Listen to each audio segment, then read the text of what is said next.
오늘 제목은 거룩한 변화가 되겠습니다. 여러분, 나쁘게 변하는 것을 변질이라고 이야기합니다. 좋게 변화되는 것을 변화라고 이야기를 합니다. 모든 것은 다 변합니다. 사람도 변질되기도 하고 변화되기도 합니다. 특별히 모든 자연은 변하게 되어 있습니다. 그래서 모든 만물의 변화를 제3의 변화라고 이야기를 합니다. 예를 들면 여러분, 우리 식탁에 올라가는 두부 한 모도 우리가 맛있게 먹지만 관리하지 않으면 금방 쉬게 되고 모양이 흐트러지게 돼서 결국은 버릴 수밖에 없습니다. 그래서 어떻게 보게 되면 잘 보관하기 위해서 진공팩에 넣기도 하고 냉장고에 보관하기도 합니다. 그러나 오래 못 가서 관리를 못하게 되면 결국은 모양도 흐트러지고 맛도 쉬게 되어서 버리게 되는 겁니다. 그래서 모든 자연 만물이 변화되는데 이것을 제3의 여러분 자연의 물질적 변화라고 이야기를 합니다.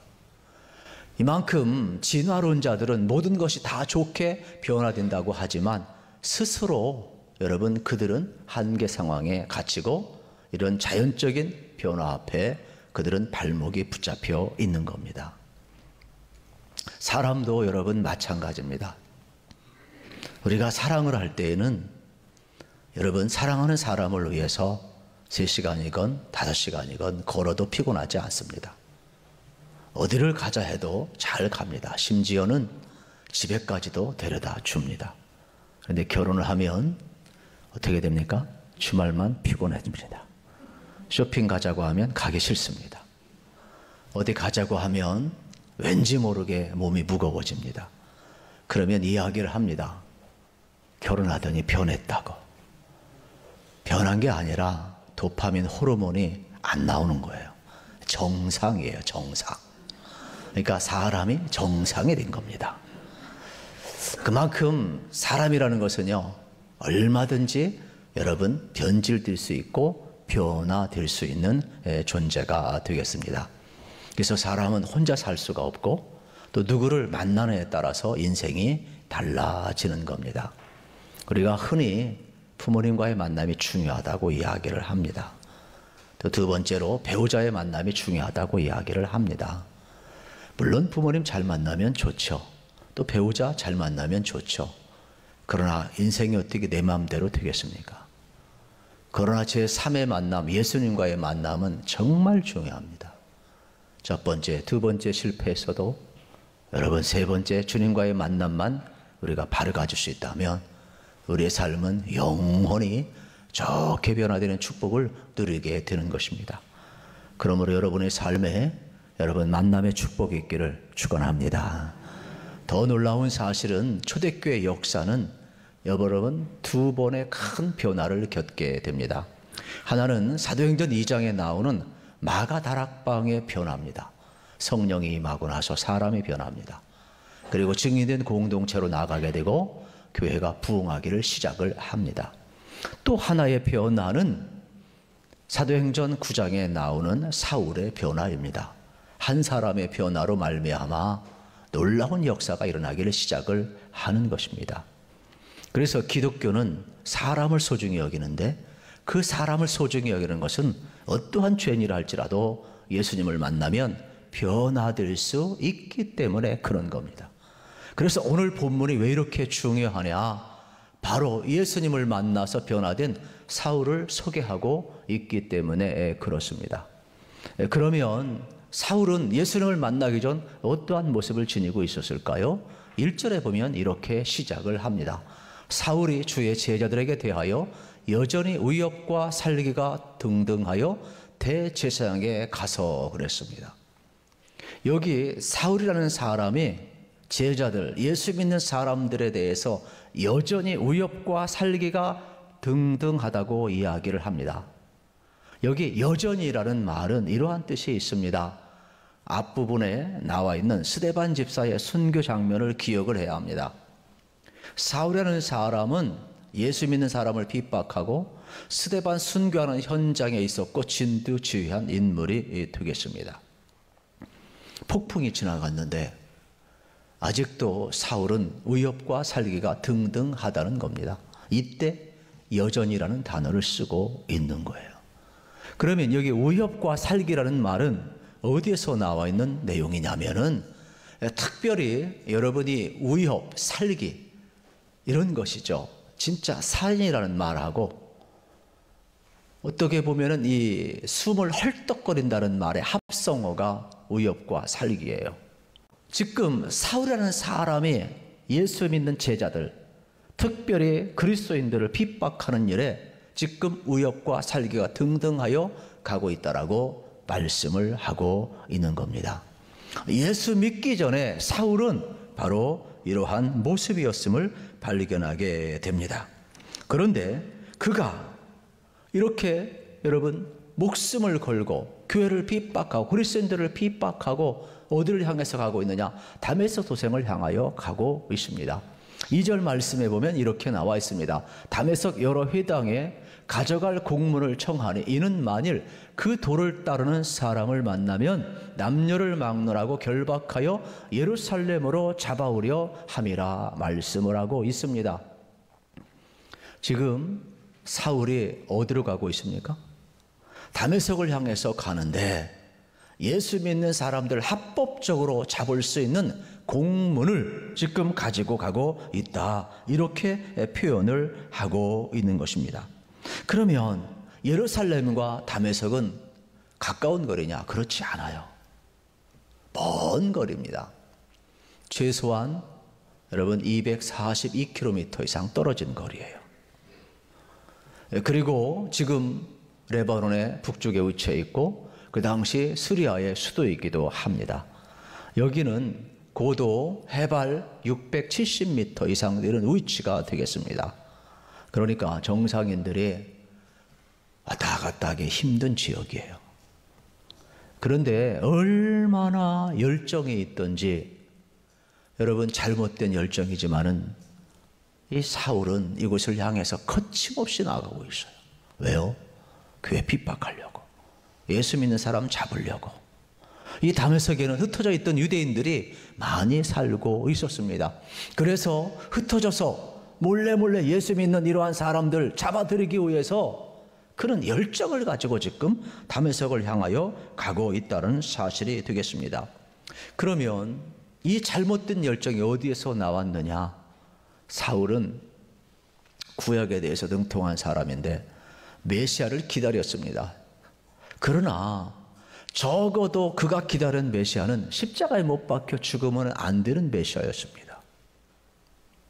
오히려 로마의 황제처럼 아니면 전쟁에 승리하는 장군처럼 또 세상을 지배하는 로마처럼 하나님의 나라를 가져올 그러한 사람을 고대했는데 아예 메시아라고 오셨는데 여러분 십자가에 못 박혀 죽습니다. 그런 메시아를 도저히 받아들일 수가 없어요. 그래서 유대교와 사울은 어떻게 합니까? 그 당시 그리스도인들을 이단화 취급을 하고 분파 취급을 하고 핍박을 하는 거예요.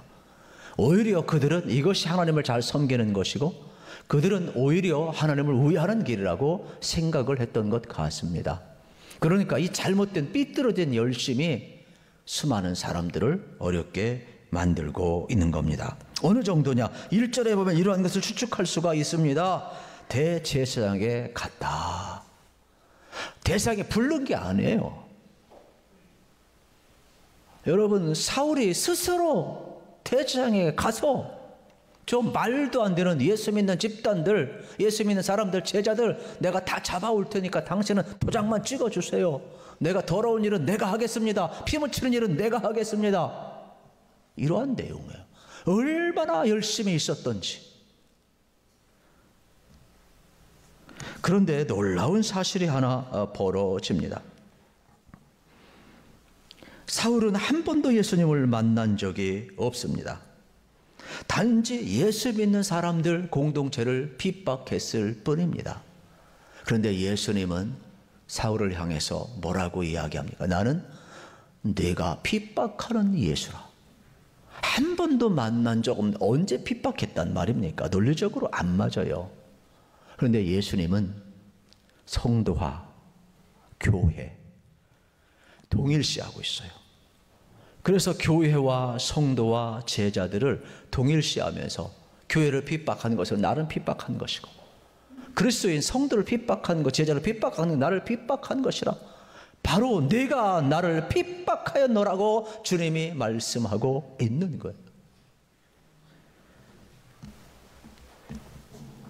지금 사울의 모습은 그릇된 신념과 잘못된 열정으로 나아가고 있음을 발견하게 되는 겁니다. 그러니까 우리가 성령의 조명을 받지 않고는, 여러분, 하나님의 말씀의 진리에 밝히 드러남을 경험하지 않고는 우리가 얼마든지 아는 것이 지식으로 끝날 수가 있고, 얼마든지 자신의 한계 상황에 갇힐 수 있음을 우리는 동시에 또 발견할 수 있어야 할 것입니다. 이러한 과정 속에서 여러분, 지금 오늘 우리는 서 있는 겁니다. 그래서 거룩한 변화라는 제목을 잡았지만은, 거룩한 변화는 어느 때 일어나느냐? 첫째는 부활하신 주님이 찾아올 때 일어난다는 사실을 우리는 발견을 하게 되는 겁니다. 3절 말씀입니다. 사울이 길을 가다가 다메섹에 가까이 이르더니 호련히 하늘로부터 빛이 그를 둘러 비추는지라 그랬어요.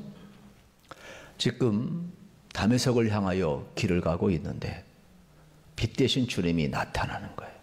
여기 호련이라는 단어는 갑자기, 뜻밖의 이러한 뜻이지만은 오늘 본문 속에서는 이러한 단순한 뜻이 아니라 신비하게 하늘로부터 빛이 비친 신비한 상황을 표현하는 내용이 되겠습니다. 호련히 갑자기 정오의 빛같이 빛난 빛이 빛이었다 그랬어요. 여러분, 이 빛은 특별히 사도행전 22장에서는 큰 빛이라고 이야기했고, 사도행전 26장에서는 햇빛과 같이 밝은 빛이라고 이야기했고, 또 요한복음에 보면은 요한도 예수님을 뭐라고 그랬어요? 세상의 빛이라고 그랬어요. 예수님 자신도 뭐라고 얘기했으면 나는 빛이라 말씀을 하셨어요. 그렇기 때문에 지금 여기 다메섹 도상에 길을 가고 있는 사울에게 비춘 빛은 단순한 여러분 라이트가 아니라 예수 그리스도 본체의 영광의 빛이 그에게 지금 비치고 있음을 우리에게 보여주고 있는 내용인 거예요. 그러니까 부활하실 주님이 찾아올 때 사울은 놀라운 지금 여러분 변화를 겪고 있는 것입니다. 그래서 4절 5절에 이러한 내용이 나와 있습니다. 땅에 엎드려져 들음에 소리가 있어 이르시되 사울아 사울아 내가 어찌 나를 박해하느냐 하시거늘 대답하되 주여 누구시니까 이르시되 나는 내가 박해하는 예수라 그랬습니다. 여러분, 빛 대신 주님이 사울에게만 찾아왔습니까? 아니지요. 마가다라 방에 두려워 숨어있던 제들에게 찾아오셔서 두려움을 몰아내 주었어요. 삶의 자리로 절망하고 돌아간 제자들, 엠마오로 향하는 두 제자들 찾아오셔서 어떻게 하셨어요? 우리 주님이 그들 속에 다시금 빛을 비춰주시고 사명을 회복시켜 주셨어요. 오히려 갈릴리에서 우리 부활하신 주님 만나셔서 다시 한번 모든 제자들과 만나주시고 사명을 회복시켜 우리는 기억을 하는 겁니다. 이렇게 빛 대신 주님이 나타났을 때 사울은 그 자리에서 충격을 먹습니다. 그가 수레를 타고 갔던 말을 타고 갔던 어떻게 합니까? 그 자리에서 떨어져 고꾸라지는 것이죠. 그리고 땅에 엎드려집니다. 그때 음성이 들립니다. 사울아 사울아.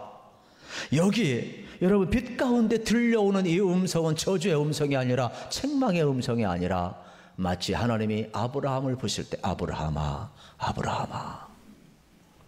모세를 호렙산 정상에서 부를 때 모세야 내가 선 것은 거룩한 곳이라 모세야 부르듯이 지금 사울아 사울아 이 부르는 장면은 여러분 부드러운 음성, 사랑의 음성이에요.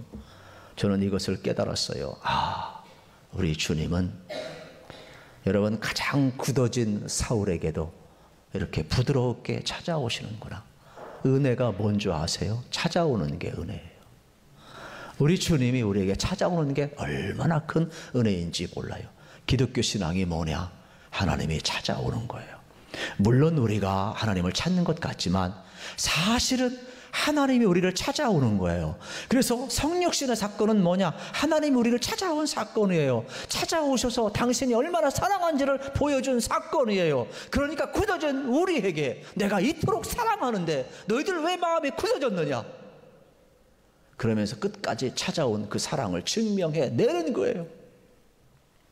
누구든지 십자가에 나타난 하나님의 사랑을 받아들이고 회개하는 자마다 빛대신 주님을 만나 이렇게 거룩한 변화를 이룰 수 있는 것을 가르쳐주는 게 기독교 복음이라 이러한 말씀이 되겠습니다.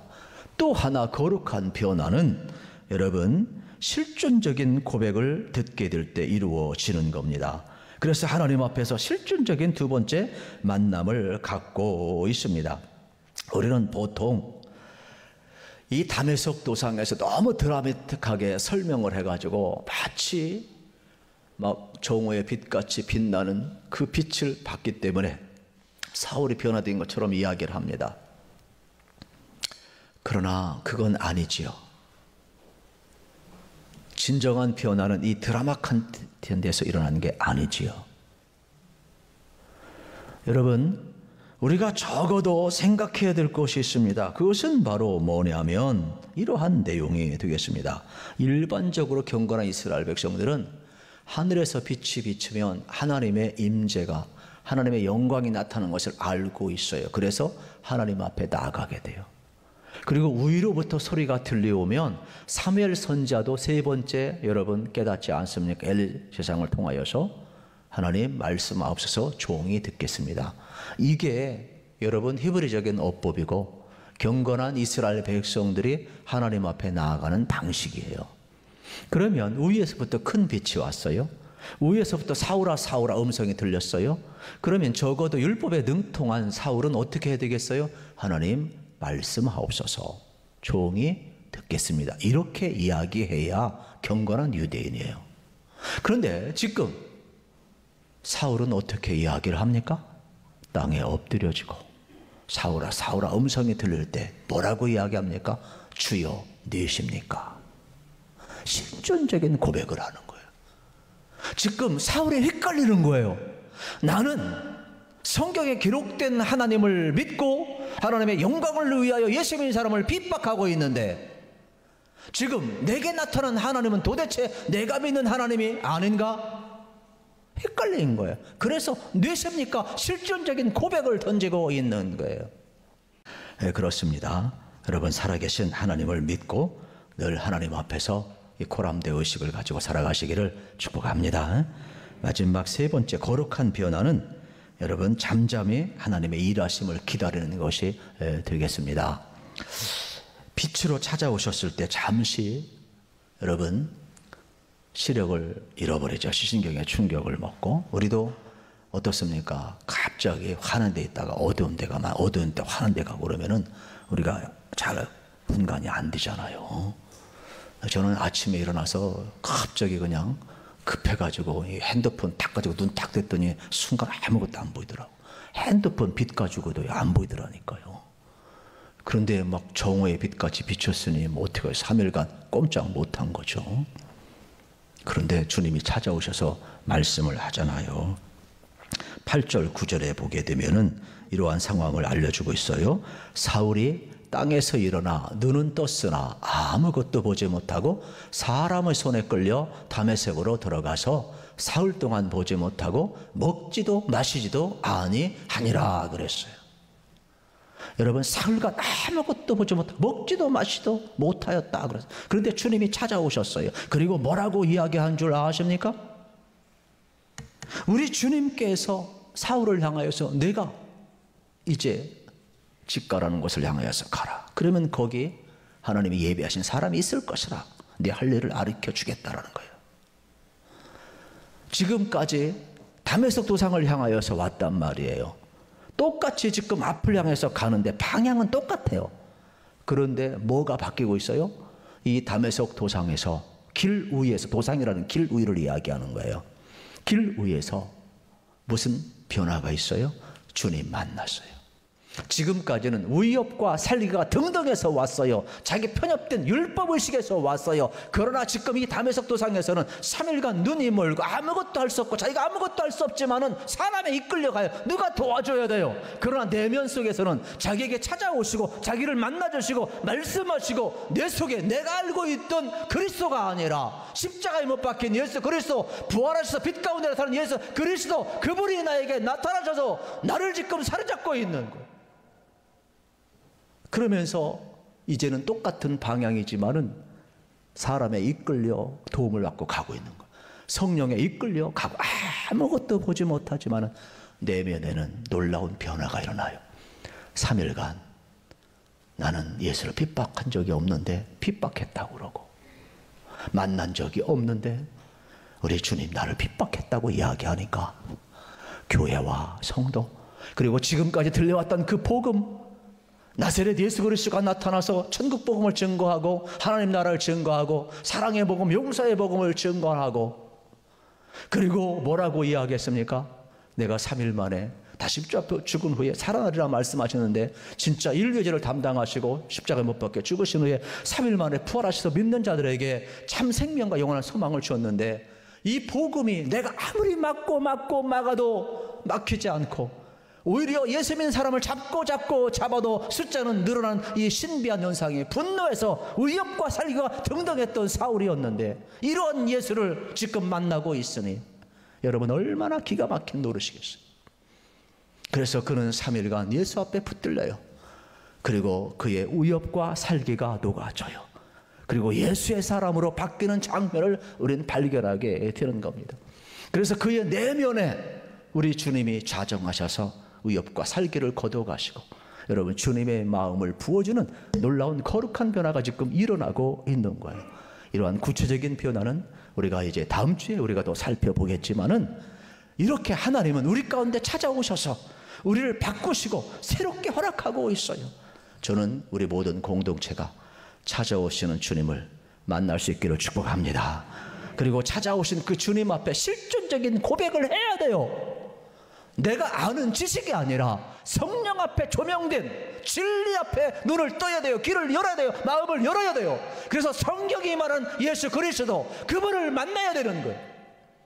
그리고 내가 기도하는 그 대상이 성경이 말하는 예수 그리스도인가, 십자가에 못 박힌 예수 그리스도인가, 자기 십자가를 지고 나를 따르는 그 예수 그리스도 실존 앞에 주여 네 접니까? 라고 고백할 수 있어야 돼요.